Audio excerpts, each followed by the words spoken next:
నమస్తే breaking news చూస్తున్నాము. Nishi 2022 drugs కేసులో నిషి అండ్ కుషిత ఇద్దరు పేర్లు వినిపించాయి. లేటెస్ట్ గా డ్రగ్స్ కేసుకు సంబంధించి రాడిసన్ హోటల్ కి సంబంధించి కనుక మనం చూస్తున్నట్లయితే నిషి పేరు వినిపిస్తోంది. నిషికి 2-3 రోజుల క్రితం పోలీసులు నోటీస్ ఇచ్చినట్టుగా తెలుస్తోంది. సో 3 రోజుల తర్వాత కుషిత వచ్చి నిషి కనిపించడం లేదు, ఒకవేళ మాకు దొరికితే మీకు అందజేస్తా ఉన్నట్లుగా పోలీసులకు తెలియజేసినట్లుగా తెలుస్తోంది. మరి దీనికి సంబంధించి పూర్తి డీటెయిల్స్ ని మనకి తెలియజేయడానికి ఈ రోజు మనతో పాటు ఉన్నారు సీనియర్ జర్నలిస్ట్ యజ్ఞమూర్తి గారు ఉన్నారు. వారితో మాట్లాడదాం. నమస్తే అండి. నమస్తే. 2022లో ఒక పబ్లో డ్రగ్స్ కేసుకి సంబంధించి నిషి అండ్ కుషిత ఇద్దరు పేర్లు వినిపించాయి. సో అప్పుడు వాళ్ళు ఏదో చీజ్ బజ్జీల కోసం పబ్కి వెళ్ళామని చెప్పేసి అని వాళ్ళు ఆన్సర్లు చెప్పారు. సో ఆ విషయాన్ని పక్కన పెడితే మళ్ళీ రీసెంట్గా రాడిసన్ హోటల్లో డ్రగ్స్ కేసు ఫైల్ అవ్వడం జరిగింది. సో అందులో నిషి పేరు మనకు వినిపిస్తూ ఉంది. సో నిషికి పోలీసులు ఆల్రెడీ నోటీసులు జారీ చేశారు 3 రోజుల క్రితం అని చెప్పి కూడా అంటున్నారు. సో అప్పుడైతే నిషి అందుబాటులో లేదంట. మరి 3 రోజుల తర్వాత చూసినట్లయితే కుషిత నిషి కనిపించడం లేదని కంప్లైంట్ ఇవ్వడానికి పోలీసుల దగ్గరికి వచ్చింది. సో అంటే ఇది ఏ రకంగా డ్రగ్స్ కేసు మలుపులు తిరగబోతోంది, అసలు ఏం జరిగిందంటారు?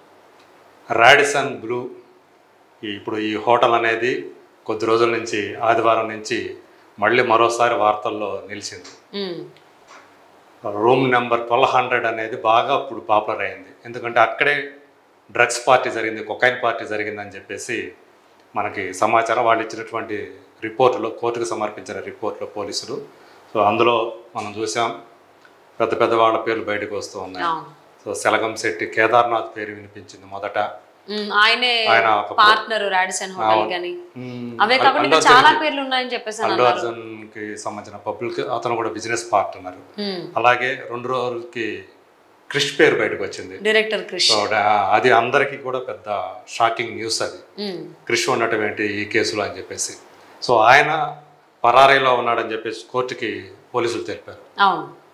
ఇప్పుడు ఈరోజు లేటెస్ట్గా లిషి అనే అమ్మాయి, అందులో ఆ అమ్మాయి కూడా ఉంది, కాకపోతే ఆ అమ్మాయి పరారీలో ఉందని చెప్పేసి పోలీసులు చెప్తున్నారు. 3 రోజుల క్రితం వాళ్ళ ఇంటికి నోటీసులు ఇవ్వడానికి వెళ్ళినప్పుడు ఆ అమ్మాయి అందుబాటులో లేదు అక్కడ. సో వాళ్ళు అక్కడ నోటీసులు ఇచ్చేసి వచ్చారు.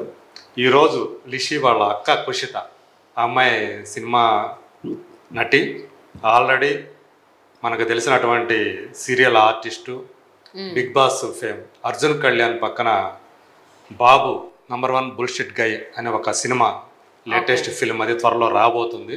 ఈ మధ్య దాని ట్రైలర్ కూడా రిలీజ్ అయింది. ఆ సినిమాలో ఆ అమ్మాయి ఒక కీలక పాత్రధారి, ఆల్మోస్ట్ హీరోయిన్. సో ఆ అమ్మాయి ఈరోజు పోలీస్ స్టేషన్ తన లాయర్తో కలిసి పోలీస్ స్టేషన్కి వెళ్ళి, లిషి మీరు అంటే డ్రగ్ కేసులో మా చెల్లెలి పేరు బయటకు వచ్చినప్పటి నుంచి తను కనిపించకుండా పోయింది, దయచేసి ఆ అమ్మాయి ఆచూకీ కనిపెట్టండి అని ఈరోజు పోలీసులకు తను ఫిర్యాదు చేసింది. సో అంటే కుషిత కంప్లైంట్ ఇవ్వడానికి లాయర్తో పాటు రావాల్సిన అవసరం ఏంటి? అయితే తను సింగిల్ గానో లేకపోతే వాళ్ళ ఫ్రెండ్స్ కానీ లేదంటే పేరెంట్స్తో కదా రావాల్సింది, లాయర్ని వెంట పెట్టుకుని రావడానికి కారణం ఏమి?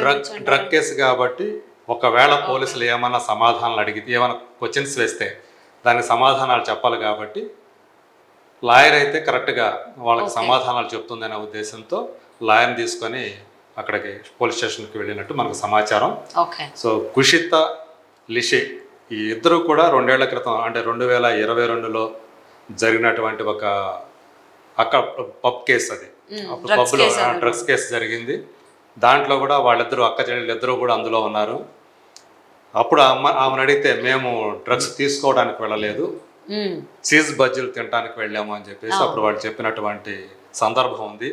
సో పబ్బులకి బజ్జీలు తినడానికి వెళ్ళినామంటే అవును అక్కడ పబ్లో, ఆ పబ్లో చీజ్ బజ్జీ బాగుంటుందని చెప్పేసి విన్నాను, అందు గురించి వాటి టేస్ట్ చూడటానికి వెళ్ళా అని చెప్పేసి అప్పుడు ఆ అమ్మాయి సమాధానం చెప్పిన సందర్భం. సో అంటే 2022లో కూడా లిషి అండ్ కుషిత ఇద్దరు పేర్లు డ్రగ్స్ కేసులో వినిపించింది. అలాగే లేటెస్ట్గా రాడిసన్ బ్లూ హోటల్కి సంబంధించి డ్రగ్స్ కేసులో కూడా లిషి పేరు వినిపించింది, కుషిత పేరు వినిపించలేదు కానీ లిషి పేరు వినిపించింది. సో అలాగే డైరెక్టర్ క్రిష్ కూడా ఉన్నారు ఇందులో. ఎఫ్ఐఆర్లో చూసుకుంటే ఇంకో 10 మంది పేర్లు కూడా ఉన్నాయి అని చెప్పేసి వార్తలు వినిపిస్తూ ఉన్నాయి. ఇంక ఎవరై ఉండొచ్చు? అది కూడా ఫిల్మ్ ఇండస్ట్రీకి సంబంధించిన వాళ్ళు అయి ఉండొచ్చు అంటారా, లేకపోతే ఎవరై ఉండొచ్చు? యాక్చువల్గా ఇంకో 2 నటుల పేర్లు కూడా ఉన్నాయి అని చెప్పేసి అంటున్నారు కానీ ఆ నటుల పేర్లు బయటికి రాలా. నిర్భయ అని, శ్వేత అని చెప్పేసి, అలాగే లిషి, ఇలా కొంతమంది పేర్లు, నవీన్ అని చెప్పి ఇలా కొంతమంది పేర్లు బయటకు వచ్చాయి. ఓకే. వీళ్ళల్లో సినిమా ఇండస్ట్రీకి సంబంధించి మాత్రం లిషి, అంటే లిషి తన మోడల్ కూడా, ఓకే, వాళ్ళ అక్క ఆల్రెడీ ఆర్టిస్టు కుషిత, అట్లాగే డైరెక్టర్ క్రిష్. వీళ్ళు కాకుండా కేదార్నాథ్, సెలగంశెట్టి కేదార్నాథ్, ఆయన విజయ్ దేవరకొండ తోటి ఒక సినిమా తీయాలని చెప్పేసి ఆయన ఒక 2 ఏళ్ల క్రితం ప్లాన్ చేశాడు. అది వర్కౌట్ అవ్వలేదనుకో అది వేరే విషయం. బట్ సినిమాల్లోకి రావాలి, ప్రొడ్యూసర్ కావాలని ఆయన కూడా ప్రయత్నాలు చేస్తున్నారు. సో ఇట్లా అంటే సినిమా మొత్తాన్ని ఎంటర్టైన్మెంట్ ఇండస్ట్రీకి సంబంధించిన వాళ్ళు ఎక్కువ మంది ఈ కేసులో ఉన్నారే అని చెప్పేసి మనకు సమాచారం. సో లిషిత కనిపించకుండా, అంటే సాధారణంగా లిషిత అంటున్నారు, ఎందుకంటే ఆ లక్క పేరు కుషిత కాబట్టి లిషిత అంటున్నారు. లిషి కానీ గణేష్ అని చెప్పేసి అంటున్నారు. సో ఏదేమైనా అప్పటికి కూడా కొంతమంది కనిపించకుండా పోయారు. ఇది బయటకు వచ్చిన తర్వాత, ఈ కేసు బయటకు వచ్చిన తర్వాత క్రిష్ బాంబేకి వెళ్ళిపోయాడు అని తెలిసింది. నేను శుక్రవారం లేదా శనివారం మీకు విచారణకి వస్తాను నేను అని చెప్పేసి క్రిష్ సమాచారం ఇచ్చాడు. వేరే లిషి విషయమే ఇంకా మనకు తెలియదు.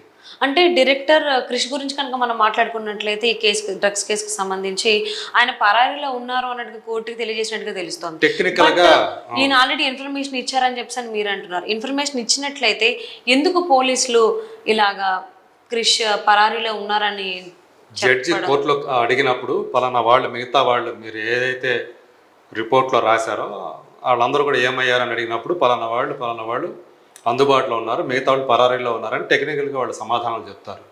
సో అట్లా క్రిష్ వాళ్ళకి ఆ టైంలో వాళ్ళకి దొరకలేదు కాబట్టి, ఆయన ఆచూకీ దొరకలేదు కాబట్టి పరారీలో ఉన్నాడని చెప్పేసి వాళ్ళు ఆన్సర్ ఇచ్చారు.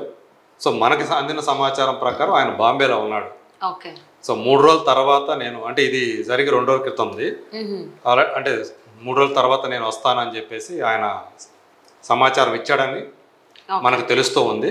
అంటే యాక్చువల్గా ఏంటంటే ఒకసారి ఎవరైనా సరే కొకైన్ కనుక తీసుకుంటే అది రక్తంలో 2 రోజులు, మూత్రంలో యూరిన్లో 3 రోజులు దాని అవశేషాలు ఉంటాయి. అదే రెగ్యులర్గా తీసుకునే వాళ్ళకి, దాని అలవాటు పడిన వాళ్ళకైతే తల వెంట్రుకల్లో 3 నెలల పాటు వాటి అవశేషాలు ఉంటాయి. సో ఈయన ఒకవేళ క్రిష్ గనక కొకైన్ రెగ్యులర్గా తీసుకునే పని అయితే తర్వాత ఎప్పుడొచ్చినా కానీ ఆయన కనుక సహకరిస్తే, యాక్చువల్గా ఏంటంటే బ్లడ్ ఎప్పుడూ కూడా వాళ్ళు ఓకే చేస్తే, వాళ్ళు ఒప్పుకుంటేనే తీసుకోవాలి. వాళ్ళు ఒప్పుకోకపోతే బ్లడ్ శాంపుల్ తీసుకునే అవకాశం పోలీసులకు కూడా ఉండదు.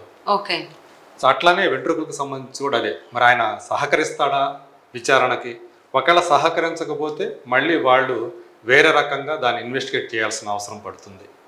సో ఇదంతా ఉంది, మళ్ళీ కోర్టు నుంచి ఆదేశాలు తెచ్చుకోవాలి. సో అలా ఆ తర్వాతే మళ్ళీ వాళ్ళు ప్రొసీడింగ్స్ అనేవి ఉంటాయి. సో ఒకవేళ క్రిష్ ఇదే ఫస్ట్ టైం కనుక తీసుకున్నట్లయితే ఆయన ఇప్పుడు బ్లడ్ టెస్ట్ చేసినా, యూరిన్ టెస్ట్ చేసినా దొరకపోయే అవకాశాలు ఎక్కువ ఉన్నాయి. అంటే ఆ టెస్ట్కి సంబంధించి తప్పించుకోవడానికి ఆయన 2-3 రోజులు అక్కడ బాంబేలో ఉండాల్సి వచ్చిందా, లేకపోతే ఆయనకి ఏదైనా మూవీ పని, ఇంకేదైనా పర్సనల్ పని ఉండడం వల్ల ముంబైలో ఉన్నారా అనేది మనకి ఇంకా తెలియదు. వచ్చిన తర్వాత మనకు తెలుస్తుంది. బట్ ఫస్ట్ ఆఫ్ ఆల్ అసలు లిషి గురించి చూసుకున్నట్లయితే మరి లిషి దాకుందా, లేకపోతే ఎవరైనా తను తీసుకెళ్ళి దాచిపెట్టారా ఏంటనేది మనకి ఇంకా తెలియాల్సి ఉంది. సో పోలీసులకి ఈ విషయం తెలిసింది కాబట్టి ఉచిత కంప్లైంట్ ఇచ్చారు కాబట్టి నెక్స్ట్ అసలు లిషి సంగతి ఏమైంది, తను ఎవరైనా కిడ్నాప్ చేశారా, లేకపోతే తను ఎక్కడైనా వెళ్ళి దాక్కుందా, లేరైనా దాచారా, సో పలు అంశాలు కూడా మనకు వినిపిస్తూ ఉన్నాయి. మరి ఏంటనేది చూద్దామండి.